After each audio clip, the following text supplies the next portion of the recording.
اللہ اللہ اللہ اللہ اللہ اللہ اللہ اللہ۔ دیانتداری سے کہہ رہا ہوں، بطور انسان کمال انسان، اس کو دین کا کچھ پتہ نہیں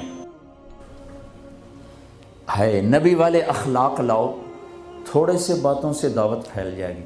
دعوت کا مزاج لمبے بیان ہے ہی نہیں۔ یہ تو ہم اجمی لوگ لمبے لمبے بیان کرتے ہیں، 2.25 گھنٹے پر میں پہنچا ہوا ہوں۔ تو دعوت مختصر ہو، اخلاق بلند ہوں، تیر کی طرح اندر بات جائے گی۔ باتیں لمبی ہیں، اخلاق سے خالی ہیں، اوپر سے گزر جاتی۔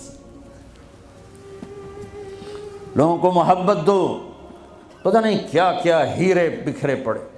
میری عامر خان سے ملاقات ہوئی، اللہ کی قسم بطور انسان کروڑوں میں ایک آدمی، کروڑوں میں۔ وہ مجھ سے کیا متاثر ہوتا جتنا میں اس سے متاثر ہوا۔ اس نے کچھ باتیں اپنی مجھے کہا، یہ آپ نے کسی کو بتانی نہیں، لیکن میں نے کہا عامر میرا جی چاہتا ہے کہ میں تیرے بیعتی ہو جاؤں۔ کمال ہے یار، تو اتنا عالی انسان، اگر ایک خطا اس میں ہے تو باقیوں کو اسے آنکھیں مت کر لیں، وہ چھوڑ دو جی وہی ہو کوئی بندہ ہے۔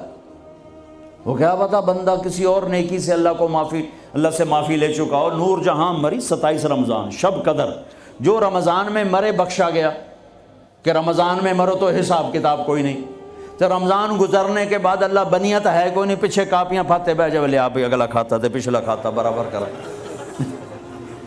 وہ تو کریم ہے، وہ رمضان میں مارتا ہی اس کا جس کو معاف کرنا ہو، اور وہ مری 27 رمضان شب قدر۔ میرے لوگ لو جی مولانا صاحب ویکھو جی نور جہاں 27 رمضان نو مر گئی، میں کہا اللہ تے کیس کر دے، اللہ تے مقدمہ کر دے۔ اس قدر تنقیدی مزاج اور اس قدر نفرت، کیا منہ دکھاؤ؟ تم ٹھیکیدار ہو، دھن رے دھنیے اپنی دھن، برائی دھنی کا پاپ نہ پن، تیری روئی میں 4 بنولے، سب سے پہلے ان کو چن، تجھے کیوں فکر ہے اے گل، دلے صد چاک بلبل کی، اپنے پیرہن کے چاک تو پہلے رفو کر لے۔ یوں انگلی اٹھاتے ہو تو 3 تمہاری طرف آتی ہیں، 1 ادھر جاتی ہے۔ امت میں صفات محبت دو۔ اتنی صفات والا انسان کہ میں آپ کو بتا نہیں سکتا، لیکن لوگ ایسے عجیب، میں مل کے نیچے اترا ہوں جی، پھر جی اس نے توبہ کر لی، جی اس نے جی پھر 4 مہینے کا ارادہ کر لیا، اس نے جی داڑھی رکھنے کی نیت کر لی۔ میں کہا 2 لتر میرے سرے سے مارو کہ میں انہوں ملیا کیا ہوں۔ ایسے بے وقوف، ایسے بے وقوف۔ عبداللہ بن مسعود رضی اللہ تعالیٰ عنہ سے ایک آدمی نے کہا، جی وہ جو نوجوان آپ کی مجلس میں بیٹھتا ہے نا، آپ کا اس سے ذرا تعلق ہے، وہ شراب پیتا ہے، آپ اس کو نہ بٹھایا کریں۔ کہا اچھا، اس کی ایک کمی کی وجہ سے باقی خوبیوں سے محروم ہو جاؤں؟ اللہ نے کاؤنٹنگ رکھی ہے، پرفیکشن نہیں رکھی۔ اللہ نے کہا ہے 100 نمبر لوگے تو پاس کروں گا۔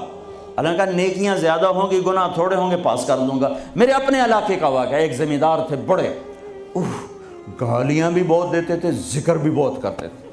یعنی یہ تو میں نے آپ نے سامنے دیکھا ہے، تو سی پڑھنا سبحان اللہ الحمدللہ، کسی نوکر تیری بنانا، یعنی میں آنکھوں دیکھا بتا رہا ہوں۔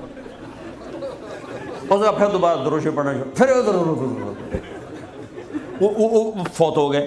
وہ خواب میں کسی کو ملے، اس نے باقاعدہ سوال کیا، میاں صاحب آپ تو گالیاں بہت نکالتے تھے، آپ کے ساتھ کیا ہوا؟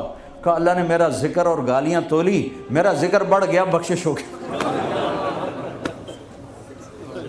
بھائیو قدر کرو، قدر کرو۔ میں آپ کو یعنی اندر کے دیانتداری سے کہہ رہا ہوں، بطور انسان کمال انسان، اس کو دین کا کچھ پتہ نہیں۔ حج پہ کیسے آ گئے؟ ماں نے کہا تھا، میں نے کہا تجھے کوئی گفٹ کرنا چاہتا ہوں، تو اماں نے کہا بیٹا مجھے گفٹ نہیں چاہیے، مجھے حج کرا دو۔ حج پہ چل پڑ۔